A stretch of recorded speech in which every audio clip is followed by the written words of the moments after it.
I got to Bangkok. I got a hotel. And then after washing up, I went out for the night. And it was a hard night. My first night back was a hard night. I woke up around 11 o'clock in the morning, which was unusual for me.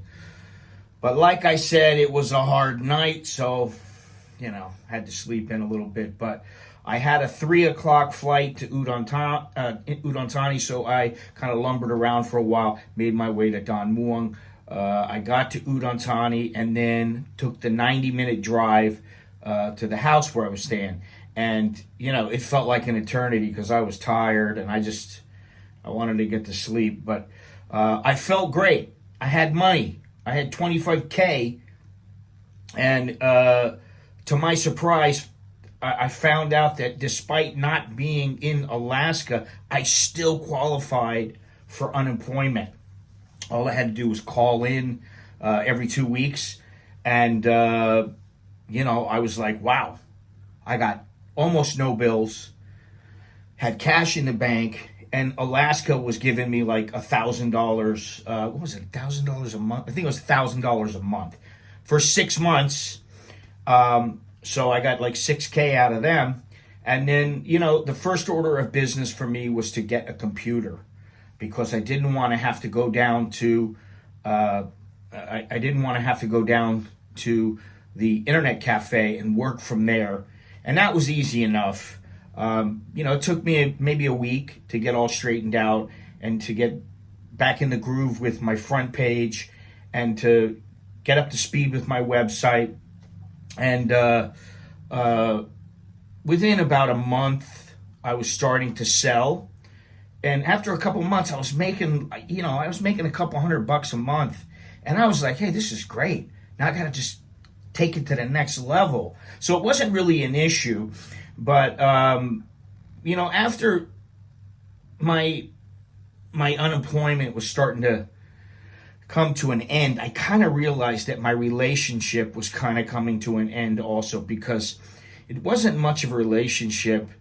She was very nice and I like being nice to her. But the thing is that it kind of felt like I had to teach her everything that was outside of the village. And you know what? I just couldn't do it. I just didn't want to have to teach everything. I didn't want to have to talk to her about everything. I didn't really want that. So I told her, listen, I'm going to get a place in the city. And she said, oh, why are you going to get a place in the city? I said, listen, I want to get a place in the city. Okay. So we didn't really see each other that much. And so, I didn't say I was going to move back with her. Instead, I said, I'm going to move to Bangkok. And that was that. But before I left, she handed me a letter. I swear to you, this is true. I don't know if my wife still has the letter, but she handed me a letter and she said, this is for your next girlfriend. And I just kind of went, oh, okay, whatever you say, And then eventually, I met my wife, and, she was my girlfriend at the time, and I thought, oh, well, this is serious. And I said, hey, listen, my last girlfriend said I should give you this letter. And I didn't think much of it, But, it was thick. It was pretty thick.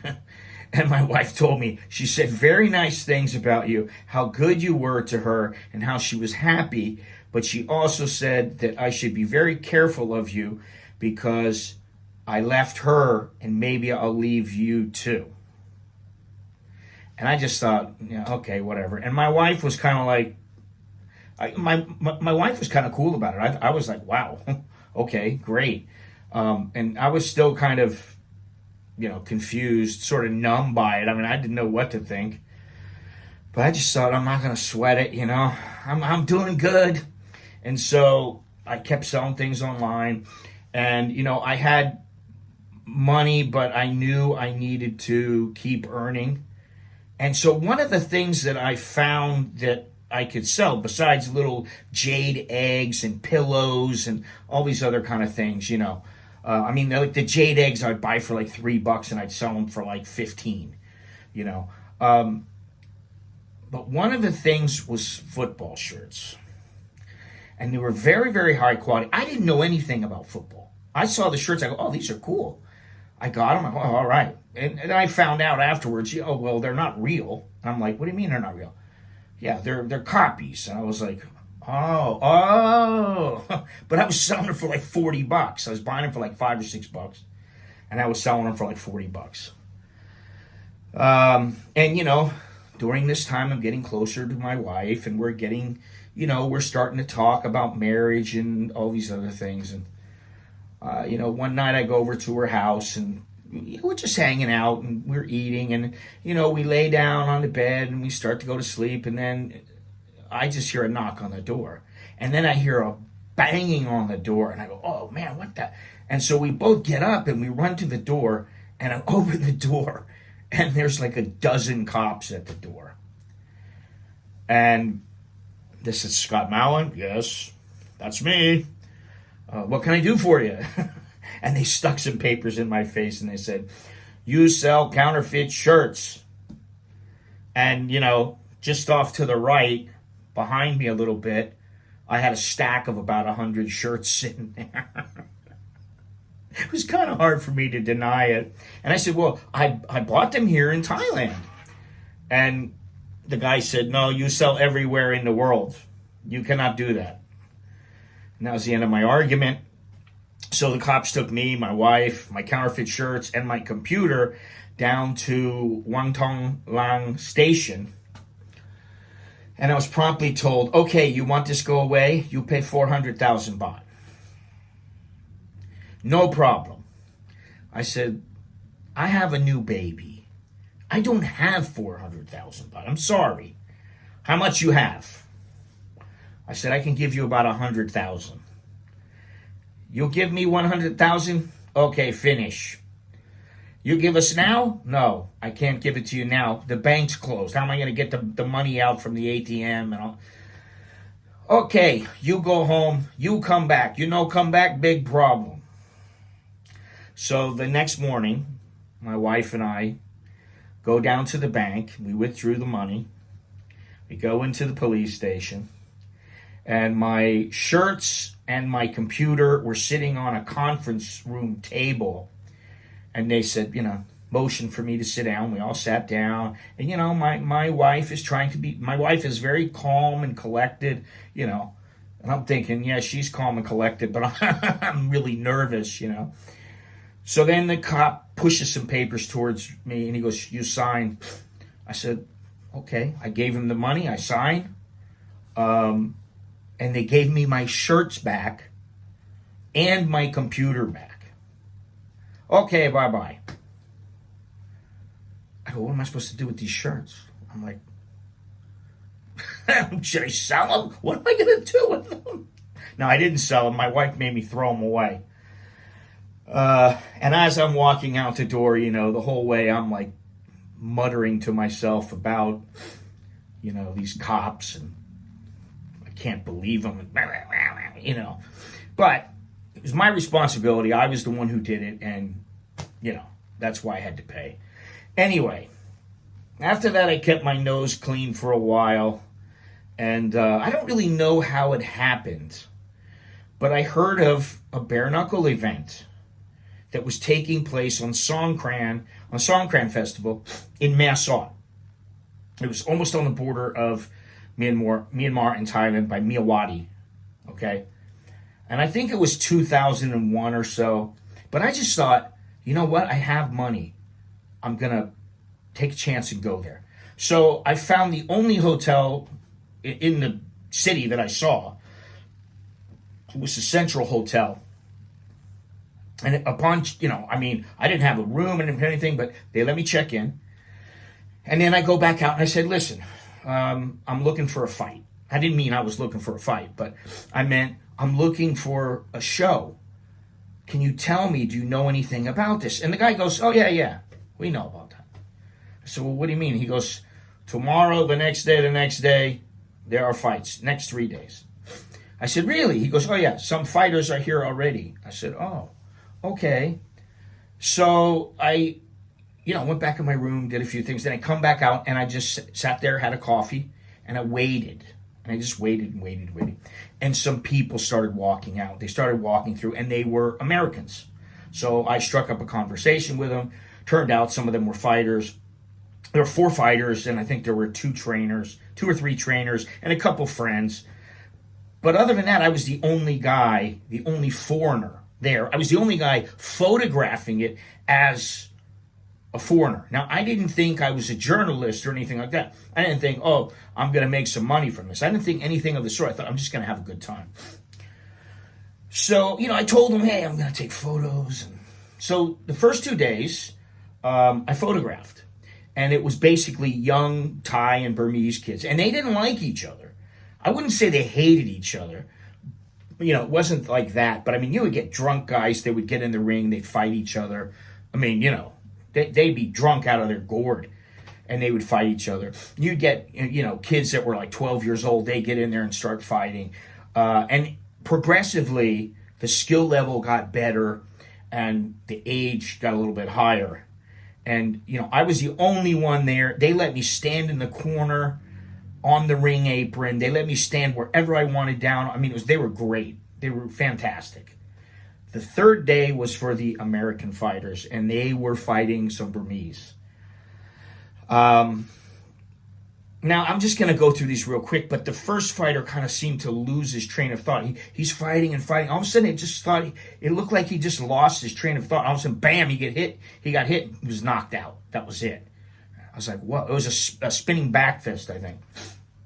The second guy was pretty cocky. The American guy was pretty cocky.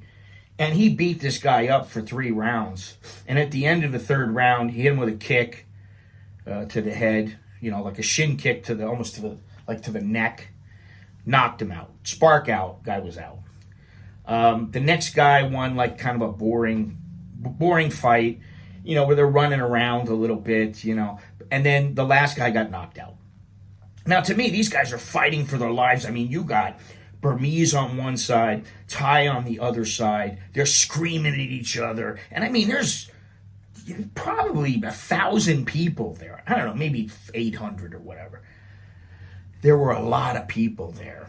You could barely move, okay? It was not easy to get around. The Burmese would cross into Thailand for the day. They got a day pass. And they really wanted to win, and the Thais really wanted to win. And I had gone to, on one of the first days, I went to a gym it was a Thai guy's gym. And I went to his gym, and he lived there. It was his house, and he lived there. And he went, he trained right there, and a bunch of his friends were training, and they were fighting. And so there was a lot of people that were involved. And, I just really wanted to be there. I don't know why. I have no clue. At the time, I just thought, oh, man, this is so cool. Now, after the whole event was over, it's kind of like, whew, just a huge letdown, right? But I go back to the hotel room, and I'm sitting there in the hotel room. I'm thinking about it all, and I just thought, somebody has to want to see this. Somebody has to know about this. Somebody needs to know what's going on here, because this is really cool. And then I found out that it had been going on for years, and they had other fights in other areas of the country once in a while. And I just thought, man, I gotta do something about this. So I had a black belt magazine in my backpack just to read. And I thought, I wonder if I can find a phone number. So I'm looking all through the magazine, and in the front of the magazine, they have the phone number. And I don't remember how I called or anything like that, but I called. And I started speaking to somebody, and I said, listen, I'm at this event. It's a bare-knuckle event on the border of Myanmar and Thailand, and I really think that somebody needs to know about this, that people are going to want to know about this. And the guy said to me, listen, write us an article, send us some photos, and if it's any good, we'll use it. I said, really? He goes, yeah. I said, okay, great, man. All right, I'm going to get right on it. Okay. So, like the next day I had to leave, and I went back home. It took me all day, but, I started on the article. I went back home, started on the article, got all my photos set, and I sent the photos in the article in, And all I get was an email from him that said, good job. We're going to pay you $200 for the article, $200 for the photo, and, just let us know. And he asked a few questions, and I just thought to myself, hey, I'm making money off of this. Maybe I can make money off of other events. And I just thought, who knows? This might be a career. And sure enough, it was. So for, I don't know what it was, 8-9 years, I traveled throughout Thailand, traveled throughout Southeast Asia, went to South America, went to Central America. I went all over. I went to the Philippines. I went to Myanmar several times to film and photograph the bare-knuckle fights. And I got accredited at Lumpini and Rajdamnern Stadium, so I could just walk right in. I didn't have to pay anything, nothing. I just stood right up on the ring apron or lied on the ring apron, took photos. That was it. I was in. Okay, I had to go through a long process for that. I went to Thai press conferences. I went to boxing conventions, and I had a lot of fun and made money, and I really liked what I was doing. Now, towards the end, I wrote an article about a Thai fighter who was coming up in the rankings and was knocking a lot of people out. And I wrote an article for Ring Magazine. Now, the guy's manager says to me, do a good job, okay? You do a good job on this guy because he deserves it. And I said, okay, all right, whatever. And I had planned on doing a good job. But I put a little more effort into it, and the piece was published, and everybody was happy. And then a few weeks later, his manager asked to meet me for dinner. And he had said something to me about putting me on the payroll, which I didn't really give much thought at the time. And I thought about going to meet him, and I just thought, I'm not going to go meet him. So I didn't go meet him. And then like a couple days later, he called again. He goes, hey, why don't we meet up? All right. And my wife says, listen, what do you got to lose? Just go ahead and go meet with him. And we went to the Marriott, where we ended up always going. We would go to the Marriott for breakfast, for dinner, for all kinds of stuff. And we started talking about his new gym, his Thai and Filipino fighters, and how he wanted to get some other foreign fighters. And how he was thinking that maybe he wanted me to work for him because he knew I knew my fair share about boxing. He knew I knew a lot about boxing, okay? And I thought, wow, that sounds pretty good, but how much money are we talking about, And I didn't think much because I was making like $50,000 to $75,000 from the journalism, and I was really busting my tail. And so he had a partner, an Asian partner that I got to know, and at first I liked him, and then slowly I started to not like him. And my boss started to not like him. And they both agreed that they would pay me $75,000 each, so I'd get $150,000 baht. And I was like, okay, cool, great, awesome. So without really getting into it too much, I became the coordinator. I was the coordinator of, like if there was going to be a fight, I'd figure out who needed to fight who, how much money they were going to make. I figured out all kinds of things, how much money we had, what our budget was, and all these other things. I became the matchmaker, and I was an assistant trainer. Maybe a year in or so, the other guy, the partner, started crying poor, and he missed a payment to me. And my boss hadn't paid me because he had paid the guy, and the guy was supposed to pay me, and he didn't pay me. And so I finally got a hold of him on the phone, and I said, listen, I don't care what time you get your money. Whatever time it is, you call me, and I'm going to go over and get my money.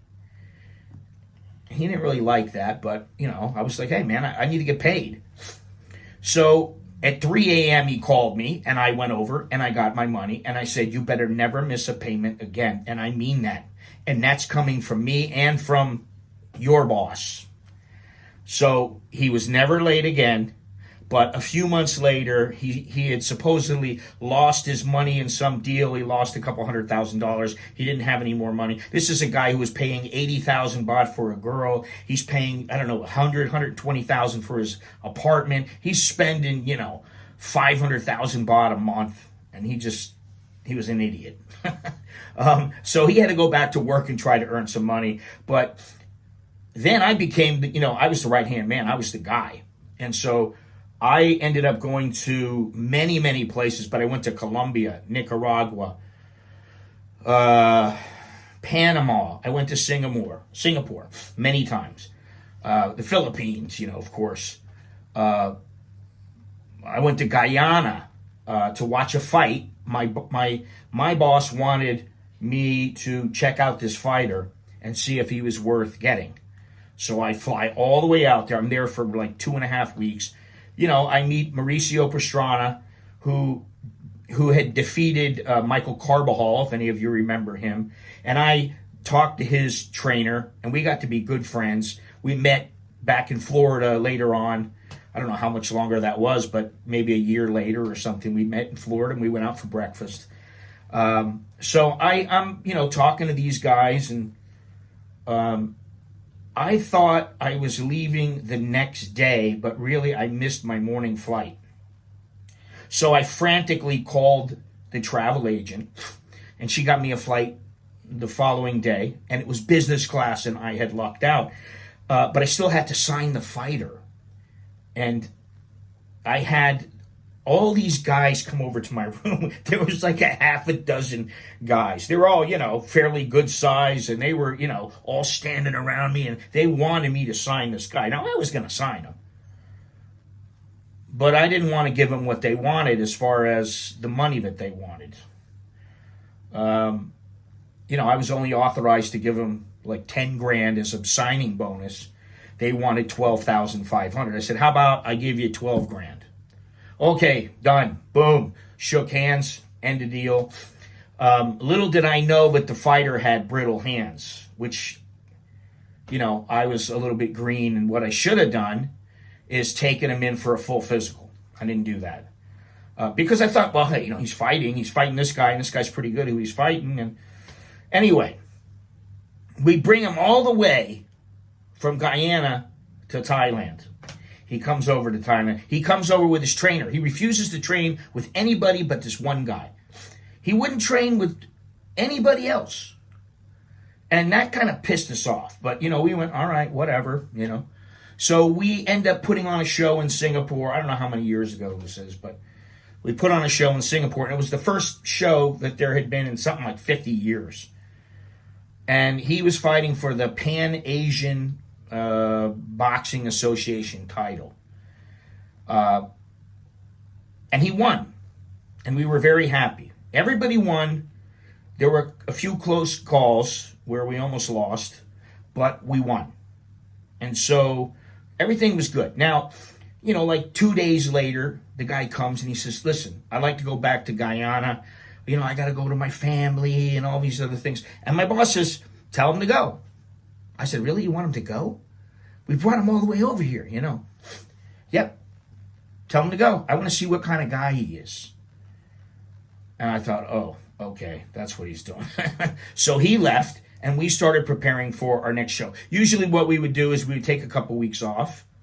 And then, we'd tell everybody, okay, meet up on the 15th or something like that. And we'd all meet, and then we'd start the training preparation, and we would start, training camp and that kind of thing. Well, we get a phone call from the guy, and he's complaining about his hands. And he sends an x-ray. Oh, look at these hands. They're so bad. Blah, blah, blah, blah, blah. Well, he never came back. So, we got him for one fight, and it was like 15 grand for the fight, for everything. Not including the ticket.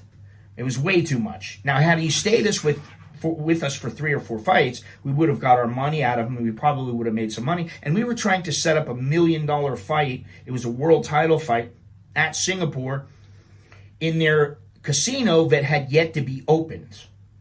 But we never got that deal. So, that made things a little bit difficult. Anyway, A few fights later, there was this major flood in Thailand.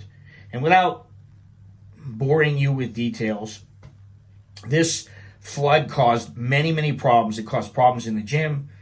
It caused some problems at people's houses that were involved.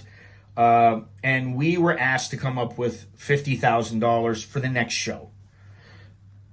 Excuse me. Now, we had already given that money to this guy who was in charge of all this. And he spent it. My boss did not want to put more money into this and get ripped off. So we stopped going to the gym. In fact, when we went to the gym, we were made to feel unwelcome at the gym. This was his gym. But, you know, the Thais were kind of in charge of it. We just kind of let him have that. That's how things work. But my boss didn't care. He was just like, you know, whatever. You know? And so we went to one last show. And, you know, our guys won. And we didn't have any problem with the fighters. It was mainly the management. But my pay was cut in half. I was told, listen, I can't pay you all this. I can't pay you his share, but I can pay you your share. And in 6 months, hopefully I can pay you the rest. I said, yeah, okay, fine, whatever, you know. But that never happened because there was no more money to be had. And that was the best job that I've ever had in my life. I swear that was the best job. It was so much fun. You know, I mean, it was like I hung out with the guys. It was like we had an entourage. We got to go all over the world. We dealt with all kinds of people. I mean, it was just so much fun. And I had money to tide me over, and I was putting it, I decided, I didn't know much about YouTube, but I heard it was kind of easy. This is 13, 14 years ago. And I thought, well, I'll give it a shot, you know. And I started doing these little crappy little videos. I mean, really bad. I look at them now and I go, oh my God. They're even worse than the ones I have now. I mean, I had like an iPhone 2 or something. But at first I was making like $1,000 or $1,500 a month. I mean, you know, it kind of built up to that. And I'm like, wow, this is pretty good. Maybe I'll just do this. I just thought, oh, I'll make a little bit of money and, you know, that's about it and I'll be okay. But that's not what happened. But then the YouTube apocalypse happened. Okay? I think you guys know about that. You may remember about that. The earnings got cut like down to like 20, 30%. And I was making nothing. And up until, I mean, I would say probably this year, I've made a lot less than I ever made before. And I just thought, I don't really care. I don't really need the money that bad. It's not, you know, I thought, whatever. Okay? Now things are a little bit better. But, you know, the money I got, I was spending it on traveling. I was putting it back into YouTube. And I was buying gear. And so I really didn't have any money. I could barely pay the bills. But being a journalist, even a boxing journalist who did a little bit of travel, and working with a boxing team and working on YouTube, it's like riding a roller coaster. That's really all I can say about it. There's been so many ups and downs and not really that many dull moments. Now, as I get older in YouTube, yeah, there's been some dull moments, but in boxing, no dull moments. Listen, I made $5,000 from HBO for a fight between Juan Manuel Marquez and Chris John in Indonesia because I was the only foreigner there and I was taking photos and they just contacted me. I said, sure, how much? 5,000. Done. All right. And I was like, easy money. That's the way it goes, you know. And so I really liked what I was doing. And, you know, I just thought, okay, well, you know, the boxing, I kind of figured the boxing wasn't going to last forever. I wasn't sure about the journalism, and I did go on and film and photograph the protests in Hong Kong, and that was a lot of, it's a lot of fun. It wasn't always fun, but I enjoyed myself and I got a lot out of it. And so now here I am. This is me. And hopefully I can do this for maybe a couple more years before I decide to hang it up and relax in the rocking chair, because that's probably what I'll do. So anyway, that's all I have. That is the last episode. So until next time, I'm Scott. I'm an American in Bangkok. Chok di leo jerkin mai. That's good luck, and see you again.